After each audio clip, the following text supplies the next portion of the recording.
How's everybody doing? My name is Anthony Brian Logan, and today we got to talk about the Aunt Jemima brand of breakfast products, the pancake mix, the syrup, all that good stuff. That's totally been eliminated. There is no more Aunt Jemima. It's been replaced with Pearl Milling Company, and I'll place that image on the screen before you.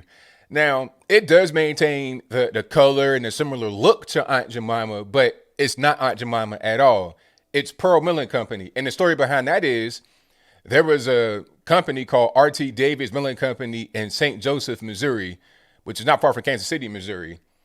And they were the first ones to create the self-rising mix that became Aunt Jemima's pancake mix. You see what I'm saying? And back in the day, they would put a pearl in each of the red boxes of the mix. So that's where you get the Pearl Milling Company. Now, that's not a really great marketing thing if you're trying to attract people.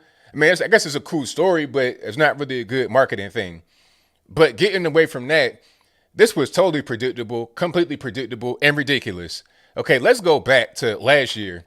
I did a video about this last year, and I was talking about how all these wokesters, all these wokies on the internet, especially on Twitter, they're getting upset at Aunt Jemima because they're saying, oh, she was a mammy and it's an offensive stereotype and we got to change it. We got to update it, all this, that, and the third.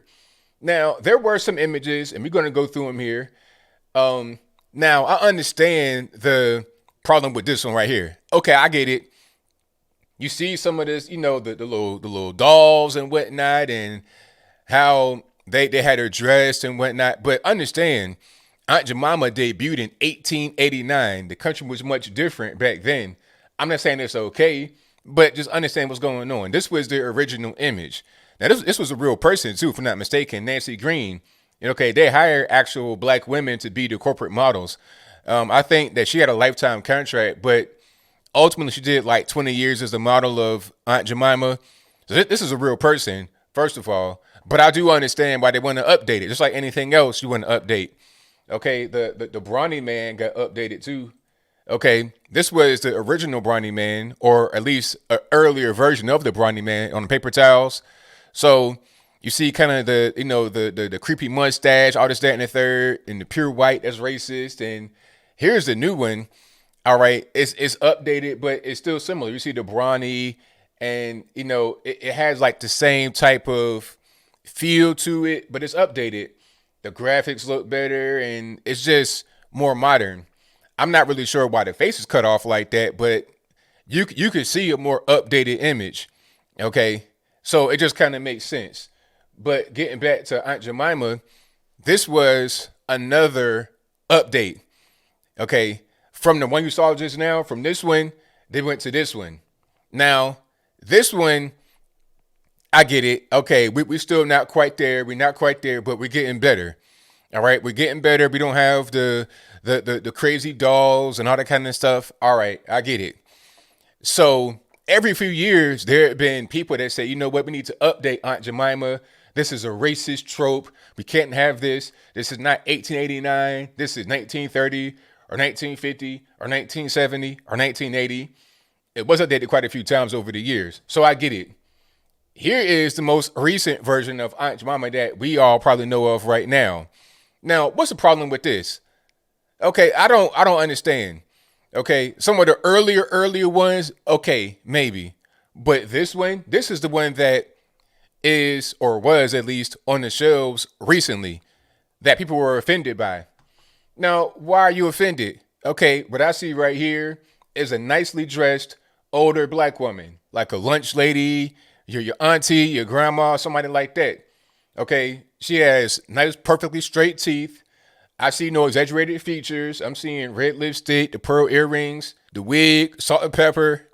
I mean, this is like a very nice looking older black woman. So what is the problem?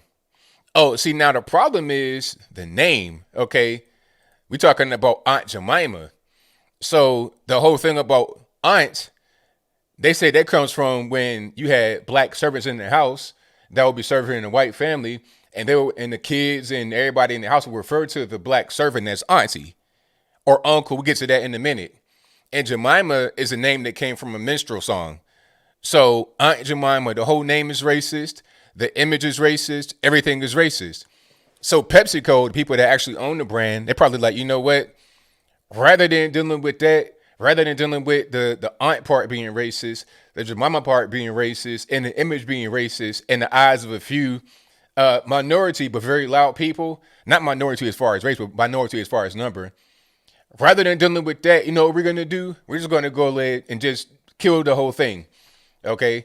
Now, the crazy part about this is they're trying to be woke. They're trying to be, more so-called progressive.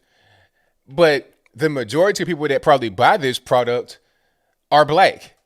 Okay. If it's not the majority of us, I say we're probably the highest per capita that buy Aunt Jemima. Okay. I grew up on it. It was always in my house. Nobody thought it was offensive. Even before this makeover right here, even before this one, nobody thought it was offensive. Everybody had it. We felt pride in the fact that you got a black person on a food product that you can get in the store. Representation, right? I keep hearing people screech about that. Representation. We gotta have more black things and blackity black. All right, you got it, but then that's racist. Been around since 1889. You talking about 131 years. Oh, no, it's racist. It's too much. We're gonna go ahead and just give it the boot. And that's where we are right now. Okay, not surprising at all. I mean, we've done this with quite a few things. Cream of wheat is also going to be gone. Matter of fact, let me see. So now here's the original cream of wheat. They're saying, you got the black servant in the house with the white baby. This one isn't even really that bad. Okay, but I could understand, but it's not even that bad though. Again, I see no exaggerated features. I'm seeing a well-dressed, clean-shaved black man with a cream of wheat, and the only problem is they serving the white baby. That's the only issue. Okay. Now here is the one that's the most recent. That's also going to get canceled. Of a black man, well dressed, and that's somehow a problem too. Let's check it out right here. Since 1893, you're talking about iconic images, been around for a long time, and have always been updated. You can see there's been an update since this one to this one right here. But now this is offensive too. So now we're going to go ahead and get rid of cream of wheat. They're going to remove the black man from this box. So you're taking the black woman off of Aunt Jemima and changing the whole thing completely, changing the whole name to a whole different name, but keeping the same type of branding so you can kind of fool people that don't know what's going on and are still buying it, unsuspectingly. And then here you are with cream of wheat. You're going to have probably the same exact branding with no black man on it. So you're trying to get more visibility, more representation, but in the end, you're going to have less of all the above. That's what's going on. And it's really a shame, but it is what it is. I mean, people just get so offended and butt hurt at every little thing. It's like, what are we really going to... It's so dumb. They're going to change Uncle Ben's too. Matter of fact, I almost forgot about Uncle Ben's. They're saying Uncle Ben's is racist and it's offensive for the same reason why they said Aunt Jemima, because it's saying uncle, that's like the equivalent to auntie, and that's offensive and that's racist and all this and that and the third. Now, this looks like some very old Uncle Ben's rice, very old packaging. Now, look at the man's face. Is there a serious issue with the man's face? I have family that look just like that right now, today. Matter of fact, like I said in the previous video, that's going to be me in 40 years. Okay, I already got the clean shave and all this and that. That's going to be me. Matter of fact, okay, I'm going to increase the size of my image so you guys can just do a comparison. All right, look at my face and then look at Uncle Ben. Just do a compare and contrast. I mean, come on. Same nose shape, lip, clean shave.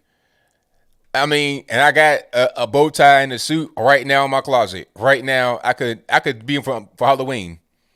But that's somehow racist. That's somehow racist. And here is the current version. It looks the same as the old one. Just put them in color. Looks real nice. Got the blue suit, black bow tie. Where's the problem? If there was a white man right there, then it wouldn't be an issue. So what we're going to do is totally remove him from the package and replace him with a white man or just nobody at all. So no black man on the rice, No black man on the cream of wheat. No black woman on the pancake syrup. It's crazy. But you know what? This is come full circle. A lot of these so-called wokies, the wokesters, the woke mafia of the country, they don't really care about black people and things that we want or we don't want. They don't care that the majority of black people have no problem with Uncle Ben's or Cream of Wheat or Aunt Jemima. They don't care about that. All that matters is how they feel. They want to feel like we've accomplished something. We're going forward in society, and more than anything else, that they have accomplished something. That whoever is out there making the most noise has done something. So congratulations. Rather than having black folks out represented in a nice and a positive way, rather than that, you have it just being erased and the history being erased. Products been around since the 1800s and it just gone. So, hey, if you are one of the ones that were out there saying, Aunt Jemima, this is racist, all this, that, and the third, okay, well, congratulations. You got what you asked for. But I think I'll leave that right there for now. And what say you? Do you think that any of the products that I've shown are racist in any kind of way? If that's your viewpoint, let me know why in the comments below. Or do you think that they're not racist? If that's your viewpoint, let me know why in the comments below. You guys pretty much know where I'm at. None of these products are racist. There could be an argument made that the earlier images, like the very first ones of especially Aunt Jemima, that it was too much, you couldn't be around today. That's fine. All you got to do is just update it. And I feel like the more recent versions of everything that I've shown you were perfectly fine. They're perfectly fine.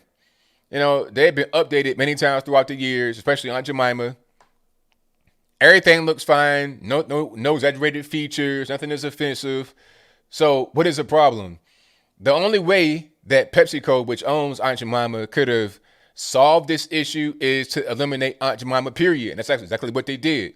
Exactly what they did. But the funny part is that if they were to put racially ambiguous, biracial or something like that on the front of Aunt Jemima or Uncle Ben's or something, then it would be less of an issue from the stereotypical point of view. But then that'd be a whole different ball of wax, right? That'd be a whole Pandora's box, can of worms that have been opened, because then you're getting the colorism and all kind of stuff like light skin versus dark skin, all that stuff in the black community. So rather than deal with that, rather than wrestle with that, rather than keep bending to demands, you just eliminate the brand totally. That's what they did, and you're going to see more of that if these wokesters continue on the rampage, targeting companies and making them lose money and making them have to do these type of things for PR purposes only. PepsiCo don't care about Aunt Jemima. They care about money. They care about PR. So if it makes more sense to eliminate the brand totally, to save face and to not lose money and to keep their image up, then they'll do it. That's what happened. But whatever your thoughts are, please let me know in the comments below. And that's all I got to say for this video. If you like what you heard, please comment, rate, share, and subscribe. Peace.